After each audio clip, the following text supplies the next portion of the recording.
अस्सलामुअलैकुम फ्रेंड्स। आप मेरे चैनल पर पहली बार आए हैं तो मेरे चैनल को सब्सक्राइब करके मुझे सपोर्ट करें। लाइक शेयर और कमेंट करें। शुक्रिया।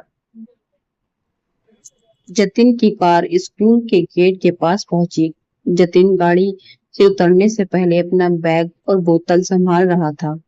तभी गाड़ी के बाहर एक भिखारिन गोद में बच्चा लिए खड़ी हो गई और शीशे पर खटखट करने लगी। जतिन को बहुत गुस्सा आया। वह गाड़ी से उतरा और बोला, अरे गाड़ी रुकी नहीं कि तुम लोग मांगने आ जाती हो, शर्म नहीं आती। भिखारिन ने कहा, बेटा कल से कुछ नहीं खाया है, कुछ पैसे दे दो, बच्चा भी भूखा है। जतिन ने फटकारते हुए कहा, चल भाग यहाँ से, मुझे वैसे ही देर हो रही है। तभी पास में खड़ा उसका दोस्त रवि बोला, ये लो मेरा लंच, तुम खा लो और ये पैसे भी रख लो, बच्चे के लिए दूध खरीद लेना। रवि को देखकर जतिन थोड़ा सा झेप जाता है। वह भिखारिन खाना और पैसे लेकर दुआएं देकर चली गई। जतिन ने कहा, यार तू क्यों इन लोगों को सर चढ़ा लेता है? तुझे पता भी है कल मैं रोज तेरे पीछे पड़ जाएगी। वैसे अब तू खाएगा क्या?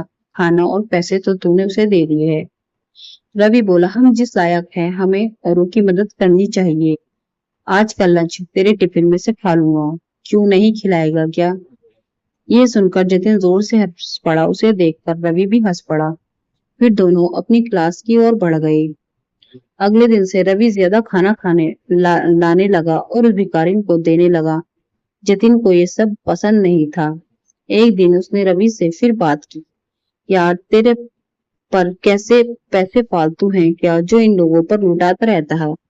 रवि बोला, मेरे पास तो इतने पैसे नहीं है, लेकिन अच्छे काम के लिए कभी पीछे नहीं हटना चाहिए। मैं अपनी माँ को सारी बात बताई। अब वो उसके लिए अलग से खाना बना देती है, साथ ही बच्चे के लिए भी कुछ न कुछ भेज देती है। अब तो इनसे एक रिश्ता सा हो गया है। मेरी बात मान, एक बार तू भी किसी की मदद करके देख, तुझे कितना मजा आएगा। जतिन कहता है, मेरे पापा कहते हैं कि हमारी मेहनत का पैसा हम किसी पर क्यों लुटाए। मेरे परिवार में कोई भी दाना वगैरह नहीं करता है, दान वगैरह, और करता भी है तो टैक्स बचाने के लिए। रवि हंसकर जवाब देता है, ठीक है, अपनी अपनी सोच है, हम क्या कर सकते हैं। इस पर जतिन बोलता है, देख वे भिखारिन ऐसे ही रहेगी और तुझे भी लूट लूट कर भिखारी बना देगी। मेरे पास तो पैसे की कमी नहीं होगी, पर तेरा भविष्य मुझे खतरे में दिखाई दे रहा है। रवि कहता है, एक काम करते हैं, कॉलेज खत्म होने के बाद एक बार यही मिलने आएंगे, फिर बताएंगी कि कौन कहाँ पहुंचा। जतिन रवि से मिलने का वादा कर लेता है। कुछ ही सालों में दोनों दोस्त अलग अलग कॉलेज में एडमिशन ले लेते हैं और अपनी पढ़ाई में लग जाते हैं। कॉलेज के बाद दोनों बिछड़ जाते हैं। एक दिन जतिन अपने स्कूल के सामने से गुजर रहा था। तभी उसने देखा कि स्कूल के पास ही एक छोटी सी दुकान है, बच्चों के खाने पीने का सामान बेचने की। उस पर एक छोटा सा लड़का, उसकी माँ बैठी है। जतिन पहचान गया कि ये वही भिखारन है जिससे रवि अक्सर पैसे दिया करता था। उन्हें देखकर उसे रवि की याद आ गई, लेकिन वैसे कहाँ ढूंढे। कुछ ही देर में वो अपने ऑफिस पहुंच जाता है। ऑफिस में उसका मैनेजर जतिन से मीटिंग करता है। सर, आपके पापा के जाने के बाद पूरा बिजनेस ही बैठ गया है।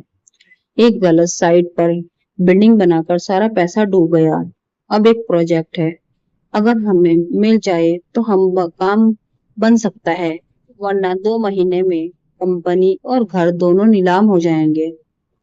जतिन बोलता है, मैं जानता हूँ, पता नहीं किसकी नजर लग गई हमारे बिजनेस को। आप इस प्रोजेक्ट की डील मुझे भेज दो। कल उस नए इंजीनियर से मैं खुद मिलकर उसे प्लान समझाता हूँ। हमें किसी भी कीमत पर ये प्रोजेक्ट लेना ही पड़ेगा। अगले दिन जतिन जल्दी से तैयार होकर प्रोजेक्ट की फाइल लेकर सरकारी दफ्तर में पहुंच जाता है। वहां वह इंतजार करने के बाद इंजीनियर के कैबिन में पहुंचता है। जतिन बोलता है, सर ये प्रोजेक्ट रिपोर्ट देखिए, हमसे अच्छी बिल्डिंग कोई नहीं बना सकता, एक बार तो देख लीजिए सर। तभी वो गौर से देखता है, यह तो उसका दोस्त रवि था। उसे देखकर जतिन बहुत खुश होता है। रवि भी सीट से उठकर उससे गले मिलता है। जतिन कहता है, अब तो मुझे कोई चिंता नहीं है, तू है तो मेरा सारा काम हो जाएगा। ये सुनकर रवि कहता है, जतिन ये प्रोजेक्ट मैं तेरी कंपनी को नहीं दे सकता हूँ। तेरी कंपनी ने जो बेईमानी से गलत जगह बिल्डिंग बनाई उससे तुम्हारी रेपुटेशन खराब हो चुकी है। मैं तो क्या इस शहर में तुम्हें कोई भी प्रोजेक्ट नहीं मिलेगा। ये सुनकर जतिन रवि के पैर पकड़ लेता है। यार ऐसा मत बोल, मैं सड़क पर आ जाऊंगा। तुझे देखकर मुझे एक उम्मीद बंधी है, अगर ये प्रोजेक्ट ना मिला तो मैं बर्बाद हो जाऊंगा। रवि जतिन से कहता है, चल मेरे साथ। वह जतिन को लेकर उसी स्कूल के सामने पहुंच जाता है। वहां जाकर रवि कहता है, पहचानता है इस औरत को जिससे तूने कभी भीख नहीं दी, हमेशा फटकार देता था। मैंने इसकी थोड़ी सी मदद की और आज ये दुकान पर सामान बेचकर अपनी रोजी रोटी चला रही है। कोई मजबूरी में भीख मांगता है तो हमें उसका मजाक नहीं उड़ाना चाहिए। आज देख, भीख तो तू भी मुझसे मांग रहा है, इसमें और तुझ में क्या फर्क रह गया। मैं तुझे नीचा नहीं दिखा रहा, लेकिन तूने सिर्फ पैसा कमाया, दुआ नहीं। आज वह भी तेरे पास नहीं है। जिस पैसे पर तू घमंड कर रहा था, आज उसी ने तुझे बर्बाद कर दिया।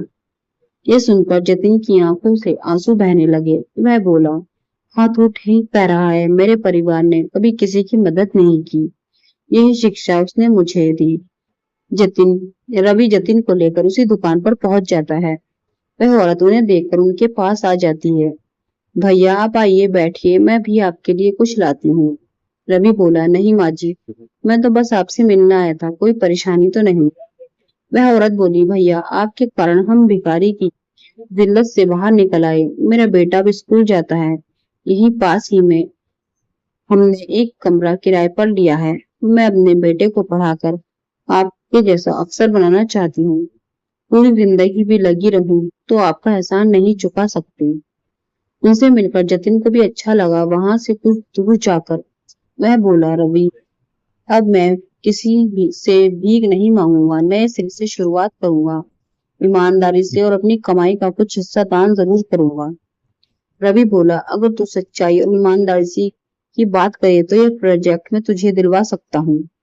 जतिन अपने दोस्त को गले लगाकर रोने लगता है। इन आंसुओं में उसका घमंड भी बह गया था।